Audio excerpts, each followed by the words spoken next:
Amén, mis amados hermanos. Abramos nuestras Biblias. Vamos a ir a Isaías, capítulo 5. Amén. Y vamos a ver allí un aspecto del Señor muy importante y muy contingente a lo que hemos escuchado tanto en el campamento, en callejones, ¿verdad? Y también lo que el Señor nos ha venido enseñando por medio de Cantar de los Cantares.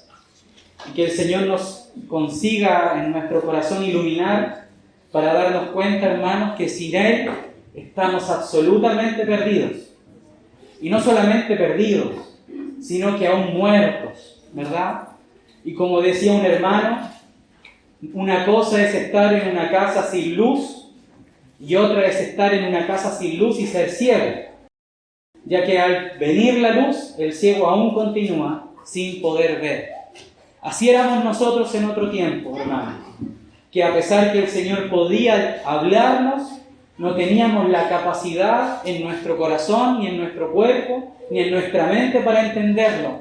Y Él tuvo que matarnos y resucitarnos en Cristo para nacer de nuevo y hacer de nosotros una nueva criatura, para poder ahora comprenderle, para poder ver el reino, para poder ver al Hijo de Dios, porque antes era imposible. Para el hombre carnal esto es locura. Para los de afuera es una locura, hermanos. No lo pueden comprender. Pero para nosotros es una gloria. Amén. Isaías 5. Y dice así: ahora cantaré por mi amado, el cantar de mi amado a su viña. Tenía mi amado una viña en una ladera muy fértil. La había cercado, despedregado y plantado de vides escogidas. Había edificado en medio de ella una torre y hecho también en ella un lagar, y esperaba que diese uvas, y dio uvas silvestres. Ahora pues, vecinos de Jerusalén y varones de Judá, juzgad ahora entre mí y mi viña. ¿Qué más se podía hacer a mi viña que yo no haya hecho en ella? Como esperando yo que diese uvas, ha dado uvas silvestres. Os mostraré pues ahora lo que haré yo a mi viña. Le quitaré su vallado y será consumida. Aportillaré su cerca y será hollada. Haré que quede desierta, no será podada ni cavada, y crecerá el cardo y los espinos, y aún las nubes mandaré que no derramen lluvia sobre ella. Ciertamente la viña de Jehová de los ejércitos es la casa de Israel, y los hombres de Judá planta deliciosa suya. Esperaba juicio, y he aquí vileza, justicia, y he aquí clamor. Amén, amados hermanos. El Señor toma a Isaías en profecía en un tiempo muy complejo para el pueblo de Israel. Y este tiempo, hermanos, es muy similar al tiempo del fin del siglo. Es muy similar al tiempo que nosotros estamos viviendo. Y esto lo podemos ver claramente, hermanos, por el tipo de sociedad en el que nosotros estamos. Recordemos algunas palabras del Señor Jesús de memoria. Que antes que Él venga, los tiempos serían como los tiempos de Noé, o como Sodoma y Gomorra. Cuando nosotros examinamos los tiempos en el reinado en el cual Isaías es puesto, nosotros vemos que hay un endurecimiento a nivel social. El pueblo en general estaba endurecido. No solamente el rey. Hay otros episodios en la vida del pueblo de Israel donde los reyes estaban endurecidos, más el pueblo buscaba al Señor. Pero en esta crónica, por así decirle, en esta manifestación de Dios por medio de Isaías, hay un problema dual. El rey estaba endurecido y también el pueblo. Y esto es terrible, hermanos, porque cuando tanto el rey, que era el encargado de gobernar, que era el encargado de llevar al pueblo a Dios, que era el encargado de representar al Señor en medio de la casa de Israel, se había apartado, el pueblo inmediatamente quedaba desprotegido. Y en esa desprotección empezaba a suceder lo que pasó en los tiempos de Josué. Cada uno hacía lo que bien le parecía.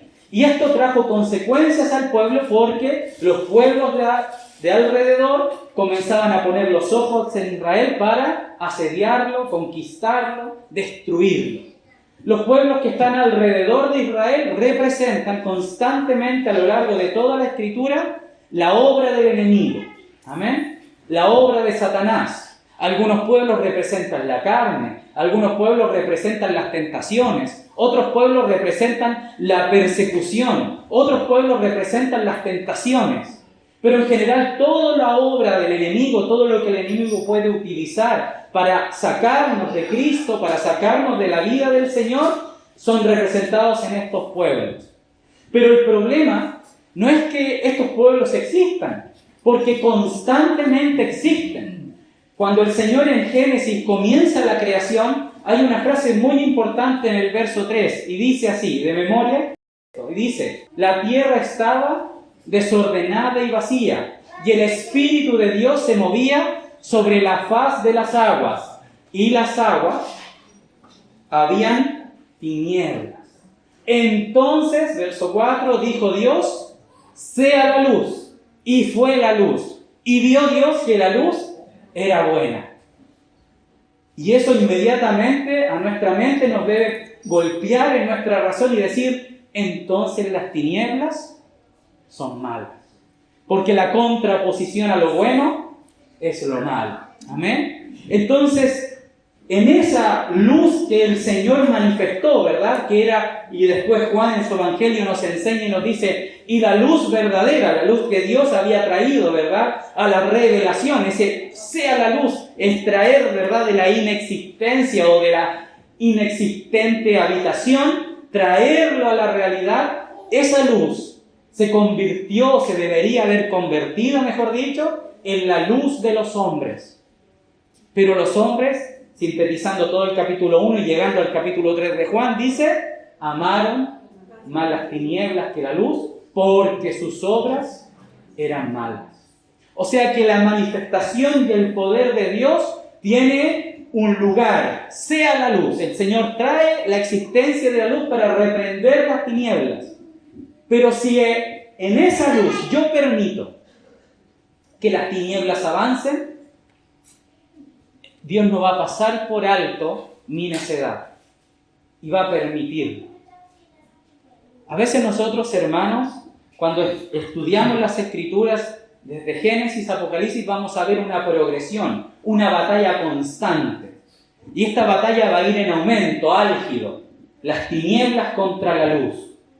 Y hay un verso allá en Juan también, se lo voy a ir a buscar para no parafrasearlo porque es muy importante leerlo en su contexto correcto. Dice lo siguiente, Juan 1, el Evangelio, cuando dice, verso 4, hablando del Señor Jesús, dice, en Él estaba la vida y la vida era la luz de los hombres. 5, y aquí viene la constante, la luz en las tinieblas resplandece y las tinieblas no prevalecieron contra ella. Esa palabra prevalecer significa no la absorbieron, no la conquistaron. No fueron más que la luz. Pero cuando leemos en Isaías 5, nosotros vemos que el Señor había hecho una obra con la casa de Israel. Había sacado la maleza, había sacado las piedras, plantó viñas, la arregló, la regó, puso vides seleccionadas. Pero algo sucedió en medio, que esas vides que fueron preparadas para habitar en el lugar escogido de Dios, en vez de dar uvas dulces, dieron uvas agrias o silvestres, o ácidas, no agradables para Dios. Y este paralelismo que estamos construyendo juntos entre la luz y las tinieblas y la casa de Israel, que en ese momento cuando el Señor manda esta profecía está hablándole a Israel carnal, por así decirlo, pero En el Nuevo Testamento el Señor, su viña ahora viene a ser su mismo cuerpo, que es la iglesia del Señor, nos quiere dejar una enseñanza. Que yo puedo voluntariamente no ser agradable al Señor. Y luego de eso, el Señor toma determinaciones. Y esas determinaciones son las siguientes. Quitaré su vallado, o sea, su cerca, lo que la resguarda, y vendrán los de afuera porque quieren conquistar, ¿verdad? Quieren absorber, y será hollada y asolada, y no quedará en ella nada. Hermanos queridos, a veces nosotros cuando hablamos de la cruz, no entendemos que la cruz, hermanos, no es solamente una herramienta del Señor, sino que es el mismo juicio sobre la carne nuestra. El Señor Jesucristo, cuando fue puesto en la cruz, fue una manifestación de lo que Dios debe y tiene que hacer con el hombre carnal. En ese momento en que el Señor estaba tendido en la cruz, Él absorbió la muerte. ¿Recuerdan ese pasaje cuando dice sórbida o sorbida es la muerte en victoria? El Señor Jesús se transformó en una esponja del pecado. Él la absorbió, nuestro pecado fue sobre Él y Él lo absorbió y se hizo por nosotros maldición. Y los que estaban malditos fueron hechos bendición, y los que fueron hechos, y el que era bendito fue hecho maldición por nosotros. Él absorbió la muerte en sí mismo, en su cuerpo de carne, y Dios estableció su juicio que Él había designado en su propia ley, que todo aquel que peca debe morir. Y la obra de la cruz se consuma de esta manera. Cristo absorbió el pecado en sí mismo, lo cargó sobre Él. Cuando Él absorbe el pecado, Dios dictamina, y ese cuchillo que levantó Abraham no fue detenido por la voz del Señor, sino que ahora el Padre continuó su camino y mató a su propio Hijo en su cruz. Y esto, hermanos, es para que nosotros ahora, los que éramos llamados maldición e incircuncisión, fuéramos llamados bendición y circuncisión. Pacto nuevo, santo. Y el Señor ha preparado ahora una instancia para que habitemos en Él. Pero hay un problema, que estos que avienen al Señor pueden ahora voluntariamente permitir que el pecado siga progresando en sus vidas. Y esto, hermanos, es nuevamente, y se repite la historia, y el Señor, esas viñas que Él quería que dieran un buen fruto, se transforman en viñas agrias. Que cuando uno las va a tocar y a comer, que tal vez se ven maravillosas por fuera, uvas grandes, jugosas, al paladar del Señor tienen un sabor asqueroso, repulsivo. Y nosotros vemos a lo largo de todo el Nuevo Testamento un trato de Dios para que ahora esas viñas que Él preparó, que Él se esforzó, que Él vino para que pudiéramos tener en Él la vida, entonces nosotros, si mantenemos nuestra conducta y nuestras obras constantes, pecaminosas y no manifestando la vida del Señor, entonces ahora es tiempo de poner su cruz en medio de su viña. Y esto es para formar el carácter de Cristo en nosotros. Las uvas en toda la Escritura representan algo muy especial, queridos hermanos. Representan el interior del ser. Cuando el Señor en Juan 15 dice lo siguiente: yo soy la vid verdadera y vosotros sois los pámpanos.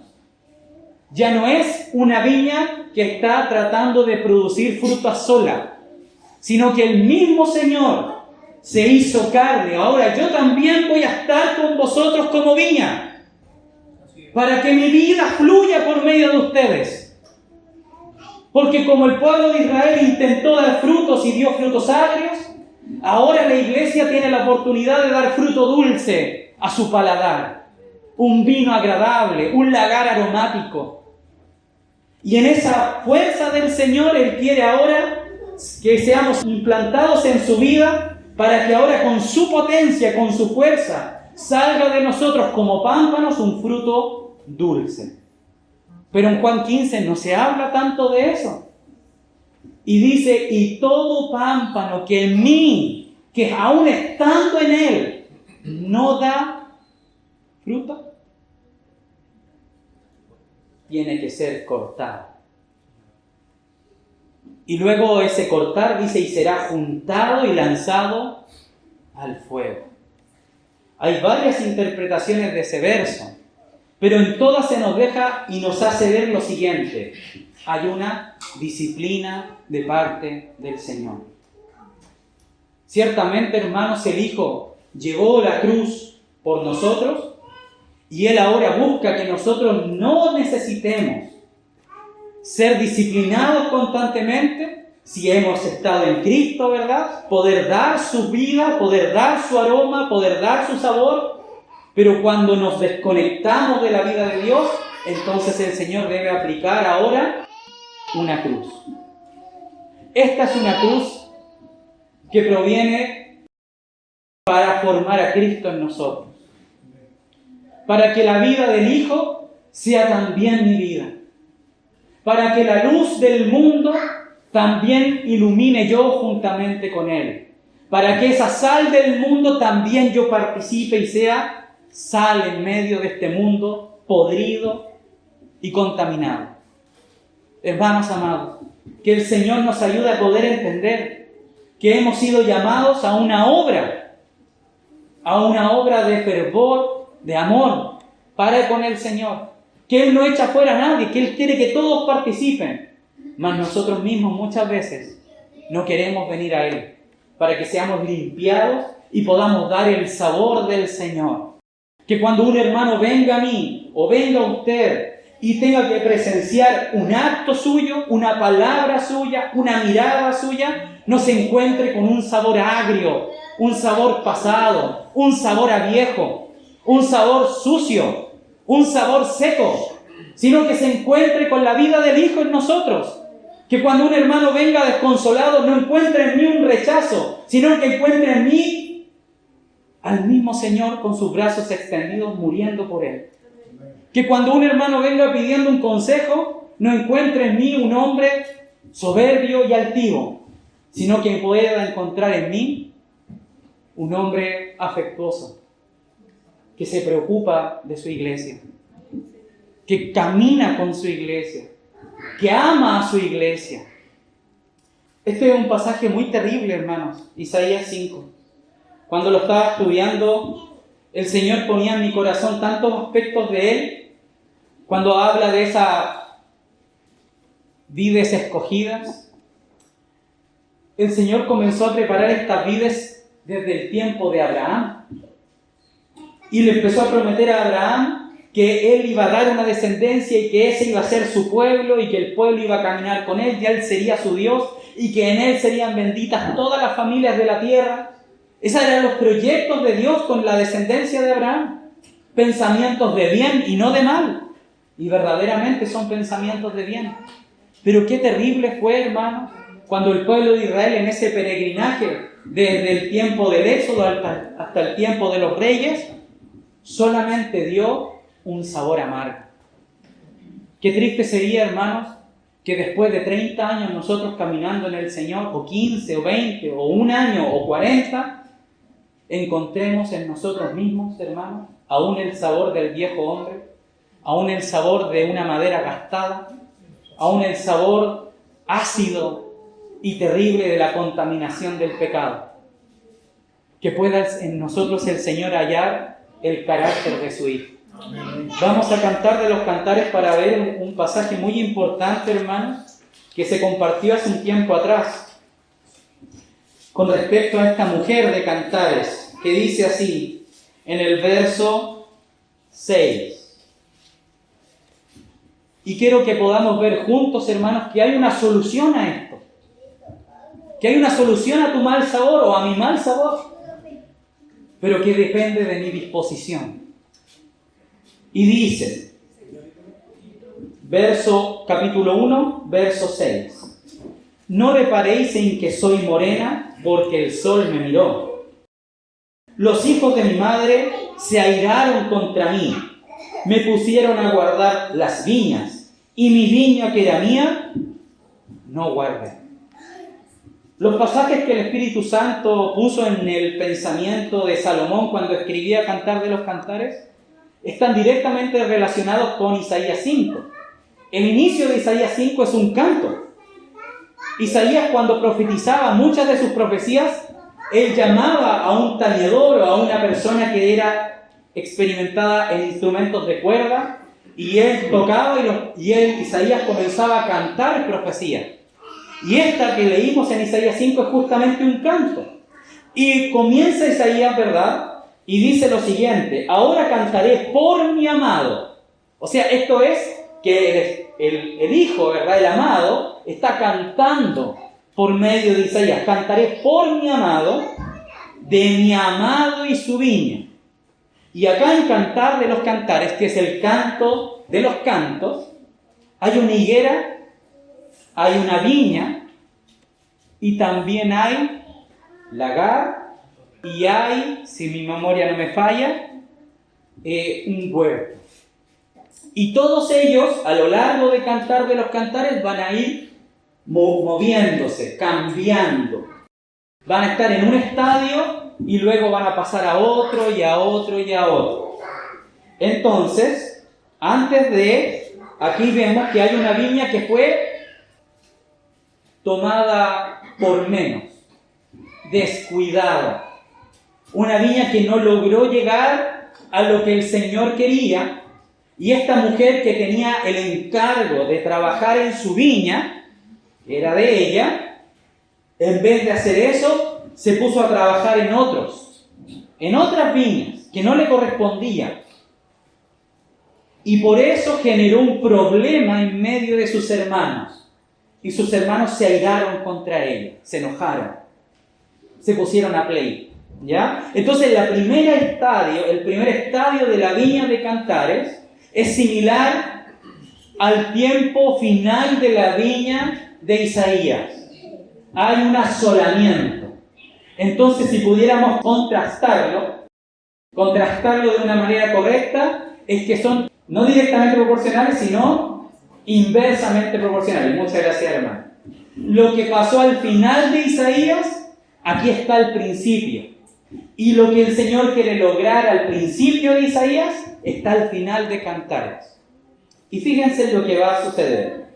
Vamos a ir primero al verso 9, al capítulo 9 de Lucas. Marque ahí Cantar de los Cantares con el grito que trae la Biblia. Y vamos a Lucas 9. El Señor Jesús en el Evangelio, y en cada uno de los Evangelios tuvo la misma proclama. Lucas 9, verso 23 al 25. ¿Lo tienen? Dice así. Y decía, y subraya la palabra a continuación, a todos. Y decía, a todos. Es importante ese detallito. Si alguno quiere venir en pos de mí, niéguese a sí mismo, tome su cruz cada día y sígame. Porque todo el que quiera salvar su vida, la perderá. Y todo el que pierde su vida por causa de mí, éste la salvará. Pues, ¿qué aprovecha el hombre si gana todo el mundo y se destruye o se pierde a sí mismo? Si tomamos este pasaje, es exactamente la vida de la mujer de Cantares. Ella quiso ganar el mundo, otras viñas. Trabajó arduamente en otras viñas. Su color de piel cambió porque estaba expuesta al sol. Hubo un arduo trabajo, pero se equivocó en enfocar su esfuerzo. Ella se esforzó en ganar el mundo, otras viñas, tener provecho de otras cosas, pero su viña, su alma se perdió. Y en vez de haberse negado a sus pretensiones, perdió lo más preciado que era a sí misma. Por eso la viña es su viña. La palabra a sí mismo está haciendo referencia al alma del ser del hombre. Se pierde a sí mismo. Hermanos, cuando nosotros, aún estando en la iglesia, nos enfocamos nuestra mente y nuestro corazón en querer ganar el mundo, vamos a tener pérdida, hermanos. Y es necesario, para evitar esa conducta, que tomemos nuestra cruz, que caminemos hacia el carácter de Cristo y lo imitemos. Y que la cruz del Hijo de Dios pueda hacer en mí un hombre nuevo. Pueda ir cambiando mi carácter para formar al Señor. Y en aspectos tan simples, hermanos, como discusiones. Cuando el Señor Jesús lo comenzaron a atacar y a difamar, de que había dicho ciertas cosas que no había dicho, de que había hecho ciertas cosas que no había hecho, y mintiendo hombres sobre él cerró su boca.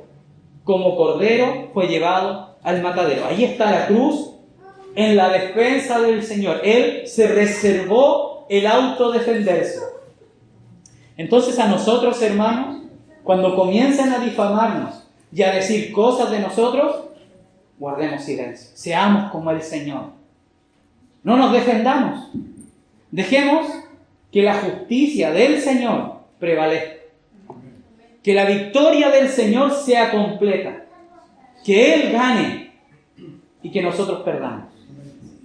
Hay un testimonio muy precioso de nuestro hermano Watchman Nee, y decía lo siguiente en su biografía. Después que el hermano había trabajado en muchas áreas de China, en muchas localidades y sectores, llegó un momento en que él tenía muchos colaboradores a lo largo de todo China. Y un día unos colaboradores viajaron hacia su residencia y vieron al hermano Watchman Nee que estaba en su casa, y vieron allí a una mujer muy linda. Y todos sabían que el hermano ya estaba casado. Y no era la esposa con la que él visitaba las localidades, sino que era otra mujer. Y cuando los hermanos vieron eso, les dolió en su corazón y se decepcionaron del hermano. Y volvieron, sin hablar con el hermano, hicieron una asamblea, citaron al hermano y lo pusieron en disciplina. No predicas más durante el tiempo hasta que el Señor nos coloque en nuestro corazón que tú seas restablecido.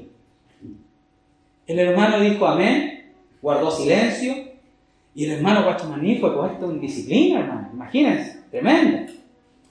Pasó el tiempo, aproximadamente 3 años, el hermano seguía en disciplina, los hermanos no lo querían sacar, y cuando dijeron vamos a ir a restaurar al hermano, ya es tiempo que el hermano pueda ser puesto nuevamente al servicio, van a la casa del hermano y adivinen qué. Está el hermano Watchman Nee con esa misma mujer, sentados tomando té. Y los hermanos, ¿pero cómo puede ser esto? ¿Cómo puede ser? Entraron a la casa y lo empezaron a recriminar. ¿Pero cómo se te ocurre? Nito Sen, que era el nombre chino del hermano Watchman Nee. ¿Cómo se te ocurre estar con una mujer? Tú solo, tu testimonio, hermano. Nosotros te pusimos en disciplina justamente para evitar este tema, y ahora si alguien te ve, y entra la mujer a la habitación, sorprendida. Y el hermano se pone de pie en silencio, se hace una reverencia y le dice a los hermanos, les presento a mi hermana. Y ellos no habían conocido que el hermano Watchman Nee tenía un hermano. Y los hermanos quedaron asombrados. ¿Por qué? Porque habían puesto en disciplina al hermano sin haber constatado que lo que estaba haciendo era realmente un pecado. O sea, el hermano nunca había caído. Fue un malentendido. Y cuando los hermanos vieron al hermano Watchman Nee que estaba ahí presentándole a su hermana, le dijeron, pero Nee, ¿por qué no nos dijiste que era tu hermana cuando hicimos la asamblea allá? Y él dice lo siguiente, y dice, si el Señor no quiere que yo predique más, entonces yo no predico más. Y si el Señor quiere que yo comparta, entonces yo comparto. No es voluntad mía, es voluntad del Señor. Y luego de eso los hermanos le pidieron perdón, se hizo una convocatoria general a todas las localidades y a los ancianos de cada localidad y se restituyó el nombre del hermano Guachamaní. Y el Señor tuvo mucha gloria en esa obra. Uno podría decir, ¿y por qué el hermano no se defendió? ¿Por qué el hermano no les dijo si era simplemente decir una palabra? Principalmente, hermanos, porque nuestro hermano Guachamaní era un hombre espiritual. Él no se iba a defender. Él esperó que el Señor sacara a luz la verdad. Hermanos amados, ese es el carácter de Cristo. No se defiende. No golpea con sus palabras. No apura a los hermanos a que hagan cosas. Deja que el Espíritu de Dios haga su obra. Es paciente, pero también es justo. Y nosotros que el Señor nos ayude a ser pacientes y también a ser justos. Ese es el carácter aprobado de nuestro amado Señor, que Él quiere que se manifieste en nosotros. Que tal vez cuando estamos en algún momento álgido en nuestro trabajo y si nos inculpa, hermanos, que podamos guardar silencio. Que el Señor tiene la salida, pero tengamos paciencia. Y tengamos un corazón de clamor al Señor. Que si alguien en la universidad o en los estudios, que en la universidad se ve tanta competencia por ser el primero y tener protagonismo y ser el favorito del profesor y todas esas competencias, jóvenes que están en la universidad, dejen que corran a los pies de esos profesores. Ustedes manténganse mirando al Señor, porque es mejor estar en Cristo que estar a los pies de los hombres. Es mejor ser aprobado por el Señor que ser llamado grande por los hombres. Ahora bien, hermanos, vamos a ir nuevamente a Cantar de los Cantares, pero vamos a ir al capítulo 6. Imagínense, nos saltamos del 1, pasamos por el 2, el 3. En el 3, la mujer de Cantares recibe varias disciplinas de parte por causa de su conducta. Ella va conociendo a su amado, pero aún así ella va teniendo diferentes encuentros consigo misma, se decae, se levanta, vuelve a mirar al Señor, pierde al Señor de vista. Hay toda una cantidad de cosas, pero llegamos al capítulo 6 y vamos a ir al verso 10. Recordemos que la mujer de Cantares, capítulo 1, verso 6, era una mujer morena, muy fatigada por el trabajo y que había descuidado su viña. Pero cuando llegamos al 6:10 pasa algo y dice, estas son palabras del amado, ¿quién es esta que se muestra como el alba? Ya no es una mujer oscurecida, ahora es una mujer radiante. Hubo un cambio en los 6 capítulos de Cantares, ella fue tratada. Hubo cruz en la vida de la mujer de Cantares. Y ahora dice, ¿quién es esta que se muestra como el alba, hermosa como la luna? Otra característica de la blancura de la luz de la luna. La luz de la luna es blanca y es el reflejo del sol que ilumina el lugar oscuro. Cuando acá en Peñaflor hay luna llena es muy lindo, porque uno puede salir a las 3, 4 de la mañana y uno puede ver, a pesar de que sea las 3 de la mañana el lugar más oscuro, cuando la luna resplandece, aunque esté rodeada de oscuridad, ella resplandece. Y aunque esté a millones de kilómetros de acá de la Tierra, nosotros la podemos ver muy grande, preciosa.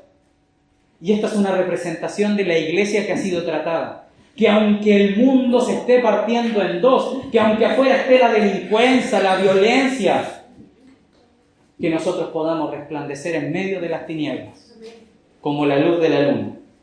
Esclarecida como el sol. Nuevamente, ¿ve? Las características ahora que ya no es morena, como que el Señor pone un énfasis constante en la luz que ella irradia, y luego dice, imponente, pero no por las cortinas de Salomón, no por las tiendas, sino como un ejército enorme. Qué precioso, hermanos, es que esta mujer que antes tenía violencia en sí misma, ahora su obediencia es la que manifiesta imponencia. No es ella, es su obediencia. No es su carácter, es el carácter de que está sujetándola a ella. Y fíjense el verso 11. El huerto de los nogales descendí. Hay un huerto, ¿ya? A ver los frutos del valle y para ver si brotaban las vides, si florecían los granados. Antes que lo supiera, mi alma me puso entre los carros de Aminadab. Esto, hermanos, los carros de Aminadab representan ser solícito. Los carros de Aminadab representan estar atento. Entonces ahora ya ella no está descuidando su viña. Ahora ella va a ver si están los frutos listos. Ella está velando. Antes, despreocupada. Ahora, velando. Precioso, hermanos. En la cruz que se aplica desde Cantares 1 al Cantares 6, ha hecho su efecto. Ha logrado cambiar el carácter de esta mujer. Demos vuelta a la hoja. ¿O no? Ahí mismo, en el capítulo 7 de Cantares, el verso 10, va a haber una proclama del amado. Y dice, yo soy de mi amado. Y como dijo en capítulo 1, y él es mío. ¿Se acuerdan de los me, los mi, los mis? Que eran todos egocéntricos. Ahora ella dice, yo soy de mi amado, pero ella no va a decir y él es mío, sino que ahora ella dice, y conmigo. Ahora es él conmigo. No es mío, es conmigo. Cambió. Y conmigo tiene su contentamiento. O sea que los sabores de la amada están comenzando a darle al Señor un buen sabor de boca. Ya no es una mujer violenta, ya no es una mujer que se tiene muy alto concepto de sí misma, sino que ahora esta mujer tiene un contentamiento en el corazón de su amado. Y dice, ven, oh amado mío, salgamos al campo, moremos en las aldeas. ¿Se acuerda que antes ella moraba con los amigos del amado? En el capítulo 1. Ella decía, uy, ¿dónde está mi amado? ¿Estará dónde se estea? ¿Dónde él duerme? No sé. Ahora la mujer dice, moremos. Hay comunión. Conmigo está su contentamiento. Moremos en las aldeas. Levantémonos. Y ahí está la comunión. Ella ya no levanta sola y va a hacer lo que ella le plazca. Ella ahora está frenada, resguardada. Levantémonos de mañana a las viñas. Veamos si brotan las vides, si están en cierne. Y las mismas viñas que antes ella iba a ver el fruto, antes en el capítulo 6 iba a ver la viña, pero iba sola. Y si volvemos al 6, pero al verso 13, vuélvete, oh Sulamita, vuélvete y te miraremos. ¿Se fija que estaba sola en la primera? No estaba ni ahí con la viña. En el capítulo 6, después del trato de la cruz, ella está pendiente de la viña, pero está sola. Pero en el capítulo 7, que estamos a punto de caernos ya de cantar, estamos terminando, ella dice, vamos. Y vamos de mañana. Vamos a ver si están en cierne, si están listas las viñas. Si han florecido los granados. Ahora ella no solamente se preocupa de la viña, sino del huerto, que representa la iglesia, representa a los hermanos. Ya no es solamente una preocupación por mí. Al principio eran mis preocupaciones y el mundo. Ahora, en el capítulo 6, mis preocupaciones, pero ahora ya no es solamente ella, ahora es ella, sí, importante, pero ahora también vamos al huerto. Vamos a ver qué pasa con la iglesia. Si han florecido los granados, allí te daré mis amores. Qué precioso, hermanos. Vamos ahora al verso 13, de ahí del mismo 7. Las mandrágoras han dado olor, y a nuestra puerta hay toda suerte de dulces frutas. Antes no había ni viña. Ahora hay viña y frutas dulces. Pero nuevas y añejas, que para ti, oh amado mío, he guardado. Aún le falta un poquito, ¿verdad? Aún hay algo añejo por ahí. Está con el Señor, fue tratada, 6 capítulos para poder aprender a velar por su viña, un capítulo más para poder estar en comunión con el Señor, pero ahora le falta un pelito más. Porque todavía hay, sí, tiene hartas frutas dulces, está dando al 70, pero hay un 30 que está ahí escondido todavía. Cantares 8, vamos al último capítulo ya de Cantares, por allá por el verso 12, casi ya terminando, y dice así, vamos a leer del 11. Salomón tuvo una viña en Baal Amón, la cual entregó a guardas, cada uno de los cuales debía traer 1000 monedas de plata por su fruto. Era de alto costo, era una viña magnífica, preciosa. Y luego la amada dice, mi viña, que es mía, está delante de mí. Las 1000 serán tuyas, oh Salomón, y 200 para los que guardan su fruto. Oh tú que habitas en los huertos, los compañeros escuchan tu voz, házmela oír. Apresúrate, amado mío, y sé semejante al corzo o al cervatillo sobre las montañas de los aromas. En Cantares 8, ya la viña no está descuidada. Y no solamente es la viña de ella, sino que esa viña que era de ella se multiplicó por 1000. Abundante fruto. No solamente frutos dulces, sino que ahora hay abundancia. Y esto, hermano, me recuerda a este pasaje tan precioso que está ya en el libro de Filipenses, si no me equivoco, cuando el apóstol Pablo, hablando de la transformación del hombre, dice, el que robaba, no robe más. Antes, descuidado, el que robaba, pecado, ganando el mundo de manera fácil, ilícita. El que robaba. Y como convertíamos con un hermano durante el día que estuvimos allá en el Tabito, y me decía, y ya que un hombre deje de robar, es un milagro, ¿cierto? Ya que un hombre deje las malas mañas, ya hay una obra del Señor. Pero el Señor no quiere solamente que el que robaba no robe, como la ley, ¿verdad? No robarás, pero ahí quedaba. Ahora el Señor da un paso muy grande y dice, sino que trabaje. Claro, que se sustente solo, que no siga con las mañas. Ahí ya, que un hombre que robaba no roba, ya es un milagro. Que trabaje, ya es un avance gigante. Pero no se queda el Señor ahí. Aquí viene la multiplicación. No robe más, sino que trabaje para que tenga. Y no solamente tenga él, sino que tenga que compartir con los demás. El carácter de Cristo es así, hermano. Ese es el carácter de nuestro Señor. Y eso es lo que Él busca en nosotros. No solamente que yo vele por los míos. No solamente que yo diga, no, que yo he tenido alta comunión con el Señor. Que es bueno, pero ese es un paso. La cruz del Señor nos va a enseñar no solamente a seguirlo, porque es tomar su cruz cada día, sino que también es seguirlo.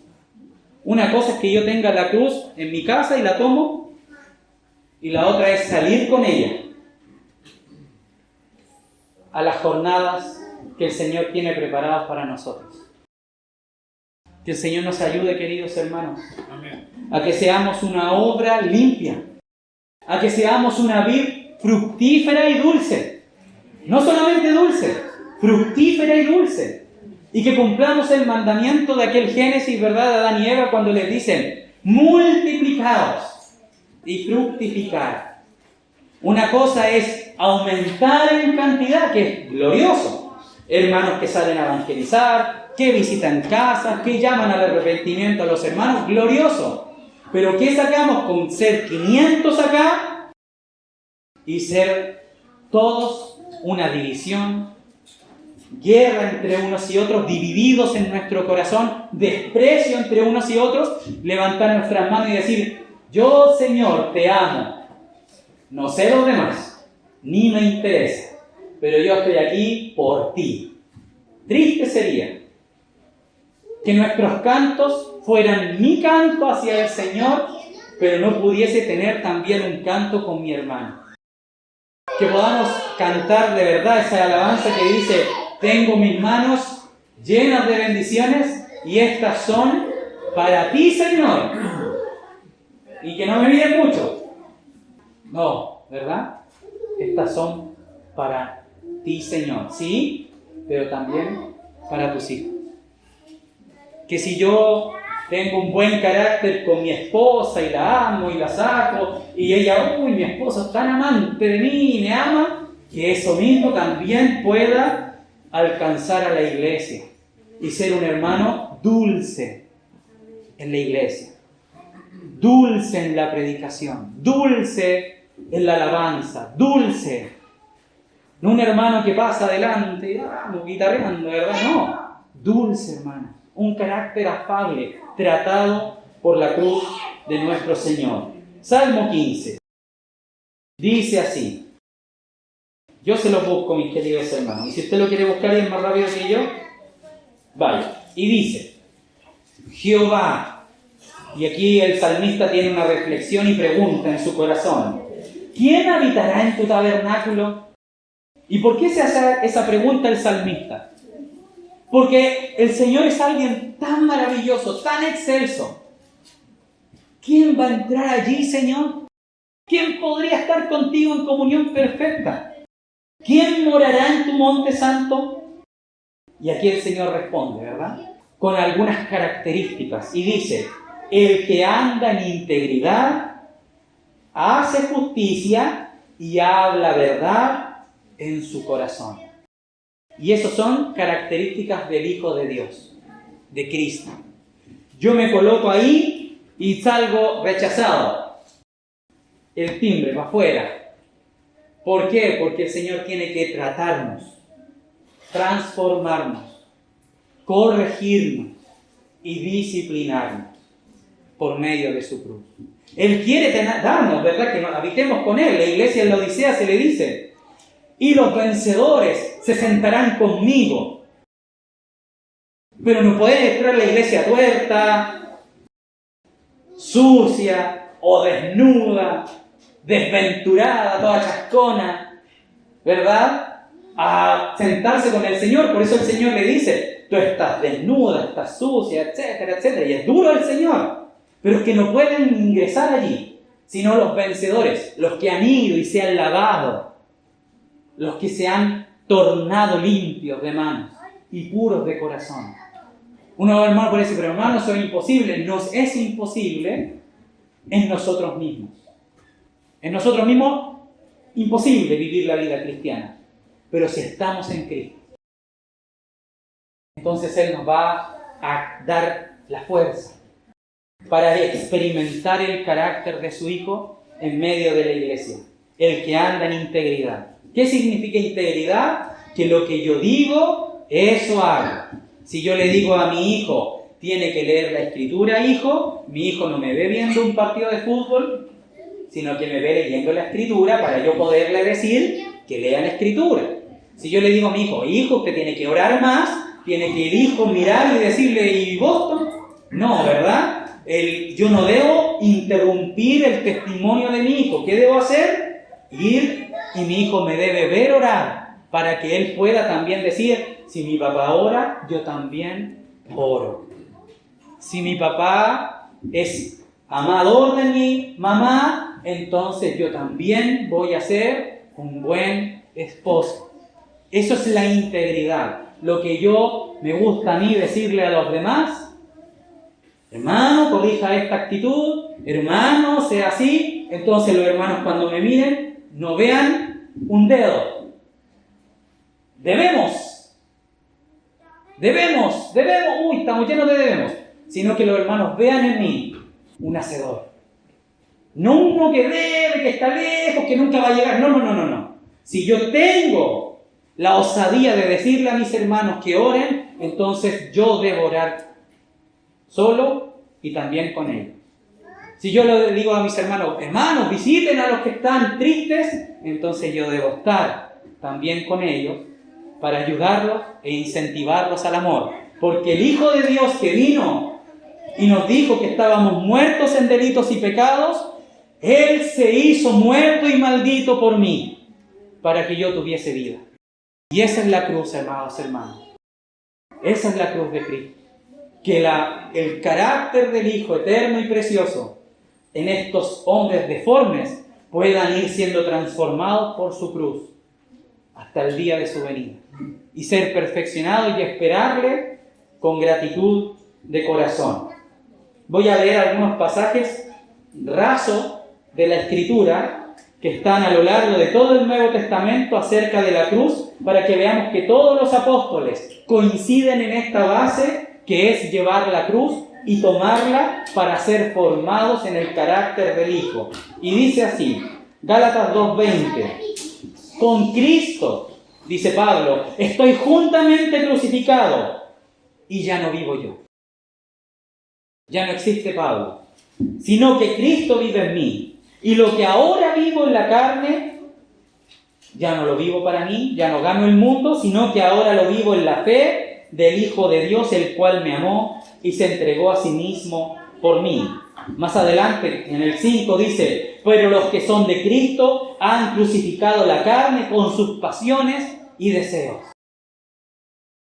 Puesto voluntariamente han tomado la cruz y se han crucificado, así como el Hijo de Dios fue crucificado. Han tomado sus deseos, sus pasiones, sus anhelos, sus convicciones, sus ideas, sus opiniones, y han dejado que la cruz haga la obra de matarlas para que pueda aparecer ahora los pensamientos, las opiniones, la visión, pero del Hijo de Dios. Ya no la mía, que no importa, sino lo que Él debe decir es lo que importa. Que Él hable, que Él se exprese, que Él llene su casa. No nosotros, no nuestras ideas. Mateo 16, del 24 al 26 dice, entonces Jesús dijo a sus discípulos, si alguno quiere venir en pos de mí, niéguese a sí mismo y tome su cruz y sígame. Y esto ya no fue a todos, se lo dijo a sus discípulos.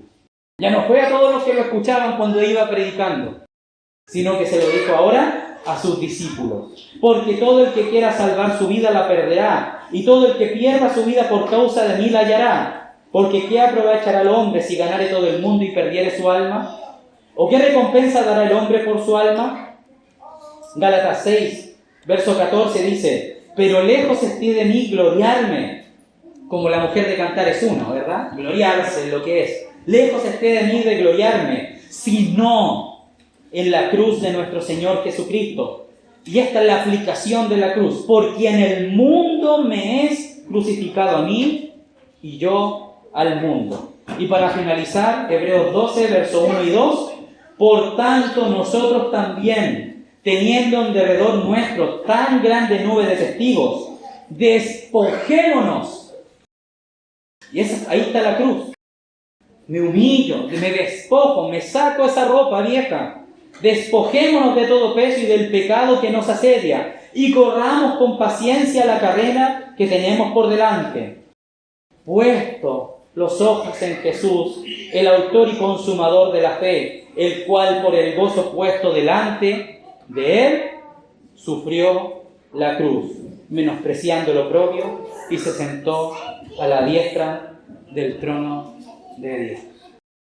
Amén, amados hermanos. La paz y la gracia de nuestro Señor Jesucristo sea con la iglesia. Amén.